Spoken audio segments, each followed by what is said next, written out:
side, here we have Fleurdelys. Now, this won't be a typical dissection thing, as Cardothea pretty much has the same fit, but I will try my best to say unique things about her while also comparing her to her smaller counterpart. As you can tell, I can't even quite fit her into the frame, as her fins are literally down here and not in it, but hey, we ball. Looking at her from the front, as mentioned, she is quite tall, resembling more of the fish, or well, Threnodian resonator that Leviathan wanted her to be, with the large fin-like attachments to her dress, as well as the giant halo in comparison to Cardothea's small one, the horn that Leviathan also has, as well as other little details which, while they're similar to Cardothea, they did develop a lot more like her vines at the front. Looking at her from the side, she looks pretty much similar to Cardothea in some areas, but actually is quite different. As I've mentioned, you have the attachment to her dress, but you also have this long, beautiful wavy hair. You can also see how long her horn really is, as well as our first resonator without heels. This one is walking around, or well, rather floating, without shoes.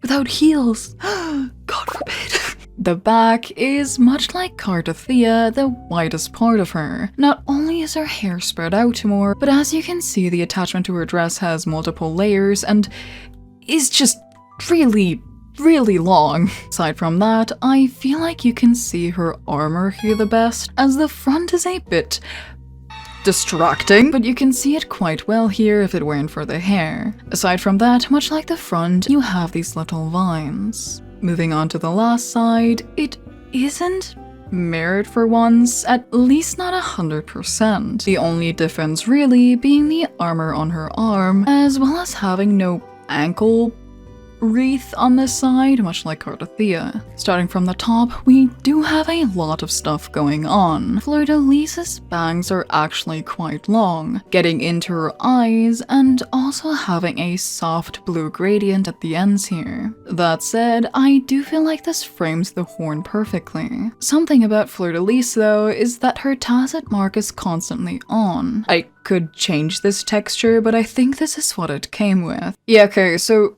Fleurdelys only comes with this activated tacet mark texture. Okay, I just separated her from her body. You can already see her face is much bigger than Cardothea's, as well as her big ears. The ears are literally her face. Paying closer attention to her face, it is pretty much the same as Cardothea's. This is still the same person after all, so the light rouge around the eyes, the eyelashes, as well as the light lip tint or just natural color is still present. I was about to say that her eyes are the same, but comparing the two textures, Fleurdelys's is actually way more pointed. While Cardothea's kind of still looks like a flower of some kind, Fleurdelys has these pointed arrow shapes, as well as these little blue highlights and lots of sparkles in her eye. Not only that, but Cardothea's iris is much more light blue, while Fleurdelys is a darker shade. That's really interesting. So even though they're the same person, it does show that Fleurdelys changed. Though thinking of it, Cardothea does seem more innocent, while Fleurdelys has, well, aged and has fought Leviathan for the past couple of years, so this kind of reminds me of a character design method in which artists use shapes to portray their character. To explain, an artist will use circles, squares, and triangles to represent what the character is supposed to be. In this case, triangles are supposed to make the character feel more mature and kind of intimidating, while circles are there to kind of make the character seem nicer, bouncier, and kinder. Having looked at similarities enough, let's look at some differences. For example, her earrings are very different. Instead of being little teardrop shapes, they're actually full-blown stars. They do remind me of the stars that Leviathan has on its side, and I do think that's what they're supposed to be since Fleurdelys, or well, Cardothea and Fleurdelys both, are its resonator. Her crown is bigger, and actually broken. I remember Cardothea saying that this crown is what Leviathan uses to control its subjects, so the crown being broken is probably supposed to represent that it doesn't have control over her. It never did in the years of fighting it. Aside from that, it is a lot more blue and has a lot more sparkle, and also has erosion on it, which we will get back to later, as her outfit has it too. Aside from the broken crown, she does have this big horn of hers, which does resemble Leviathan. Much like the crown, it has little ridges in it, but doesn't really have anything else to say about it aside from coming out of her tacet mark. As I've mentioned before, the bangs are a little bit blue, but looking at the hair from the back, it is a lot more wavy and messy. But aside from that, what I mentioned in the last video, the inside of Fleurdelys' hair has a blue gradient. I think in Cardothea's dissection, I mentioned that Cardothea is one of the only ones to have no additional color in her hair, may it be a gradient or little stripes, so Fleurdelys having it instead does make sense. Aside from that, the hair is pretty much mirrored aside from the inner part. Moving further down and trying to be careful. YouTube, I swear they're water balloons, please ignore. She is pretty much the same outfit-wise, though there's a lot of differences at the same time. Compared to Cardothea's more neat appearance, Fleurdelys' is more ripped. This is due to her growing up and having worn the same outfit probably for the past couple of years. The outfit itself has a lot more rips than Cardothea's version, probably worn from battle. Aside from that, the neck piece and necklace with the Fleurdelys emblem on it is the same. Moving on to one arm, she doesn't have those arm attachments anymore. In Cardothea's version, there were little blue stripes as well as heavier tension to the upper arm, but this was completely removed in Fleurdelys' version. So since there's nothing on the upper arm here, let's move a bit lower. Something notable about Fleurdelys is the armor she wears. Aside from vines coming out of it, which are a darker color from what Cardothea has, much like the crown, she has this little arm guard. Again, much like the other armor, I'm not really sure what this does. Definitely does not shield you, unlike the other arm, but it is a nice detail. Compared to Cardothea, Fleurdelys actually wears gloves. These have a nice little lace design, as well as a Fleurdelys emblem on the front, probably with more writing about her being, well, Fleurdelys.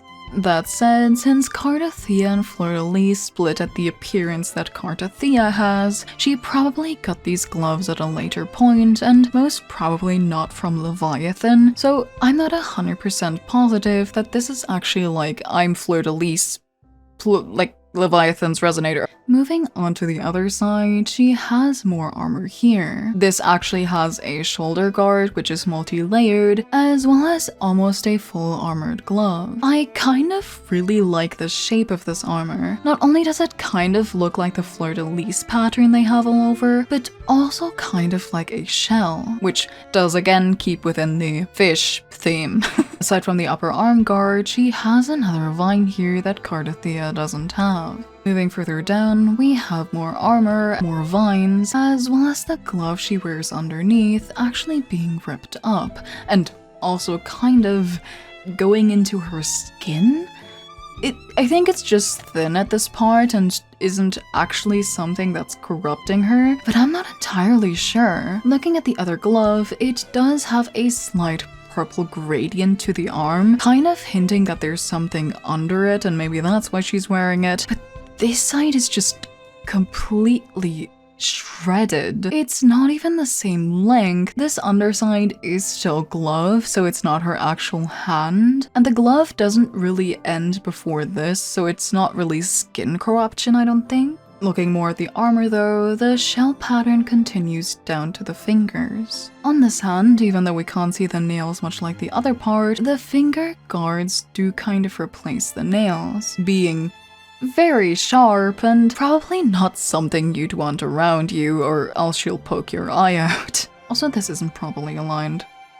That kind of makes me upset, even though you won't see that in the game. While we're here, another detail I'd like to note on is, unlike Cardothea, which has entire rings and bracelets, Fleurdelys, much like the crown, is only only singular parts of the vines. In comparison, Cardathea's goes all the way around, while Fleurdelys just has little shreds and remains of the vines. They are still darker and do look kind of toxic in a way, but at least they're not a full wreath anymore. Moving further down, as I've mentioned, her outfit is pretty much the same, though also very corroded in a way. I've touched on this part before, but the vines she had at the front as Cardathea did grow a lot larger and cover a lot more area. Aside from that, the front here is ripped, probably from growing up, and did take on a darker blue gradient, as well as little blue erosion. This is what I've mentioned before on her crown, but it does look like the ends of this are literally just eroded. I don't want to make too much theory, as we don't know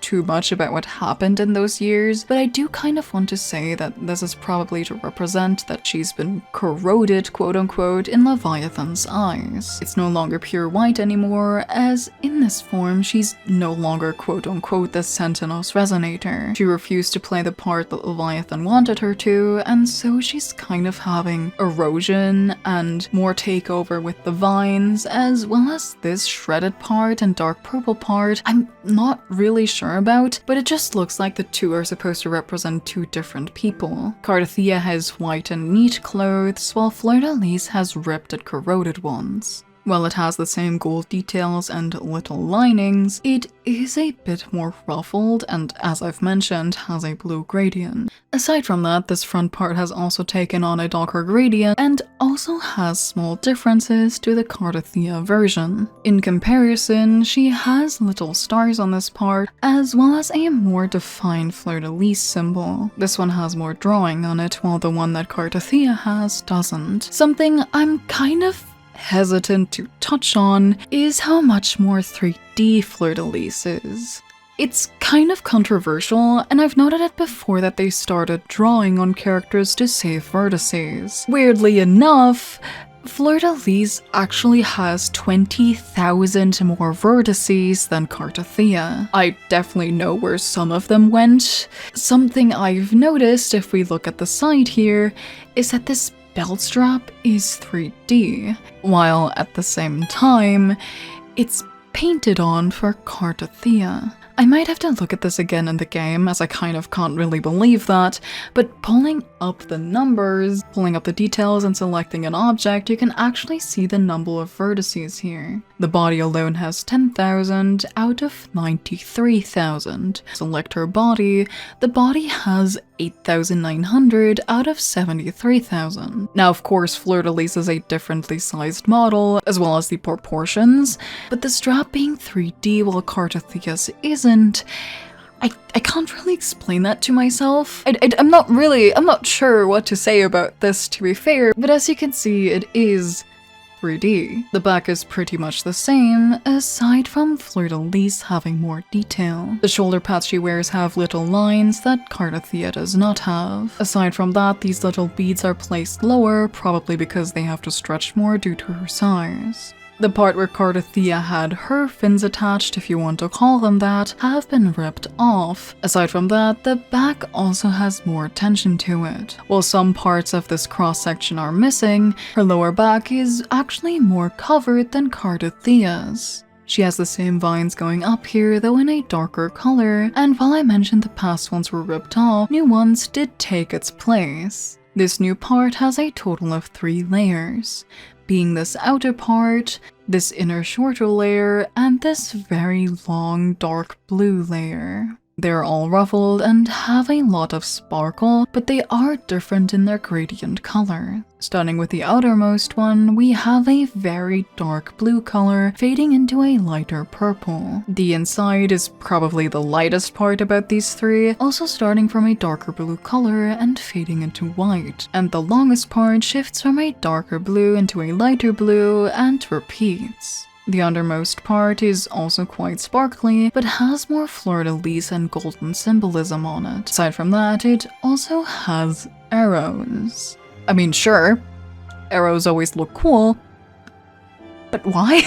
This is probably my favorite part of her, as it symbolizes that she's grown. Lastly, 2 of these layers are held by this golden piece, which Cardothea does not have. Aside from that, the dress is pretty much the same, aside from having a white line running down here.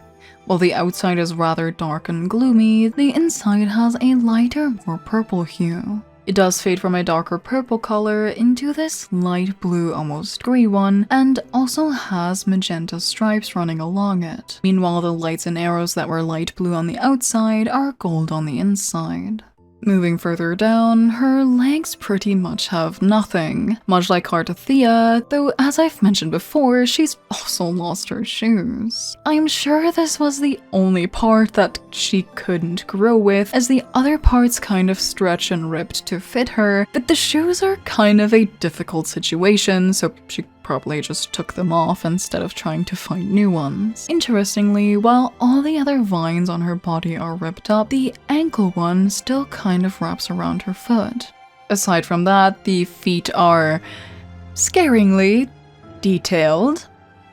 I know what you are, part 2. Nails have a slight gradient to them, going from a yellow to an orange, and the underside is, it's modeled. It's interesting. Interestingly, there's a weird little seam rip in one of her toes. Okay. Jesus Christ. I know what you are. Solemnly, I know what you are. Overall, I'd say that Fleurdelys' design is definitely supposed to be a grown-up, more rebellious Cardothea. Neither Cardothea nor Fleurdelys are the versions Leviathan wanted, as the state Cardothea's body is in is the state they split up, but while Cardothea ran away, Fleurdelys grew up and became visually more corrupted. Generally, I really like both designs, though I don't really understand why Fleurdelys is so much more detailed. And by this I don't mean, oh, okay, Cardothea is the broke elf kind of aesthetic, but little details about her, as I've mentioned the 3D belt and the more detail to the Fleurdelys symbol, which Cardothea does not have, is kind of weird. Kind of like it was an afterthought, since the outfit is fundamentally the same. But I think that was it for Fleurdelys' dissection. I hope you enjoyed and have a nice day. Bye bye.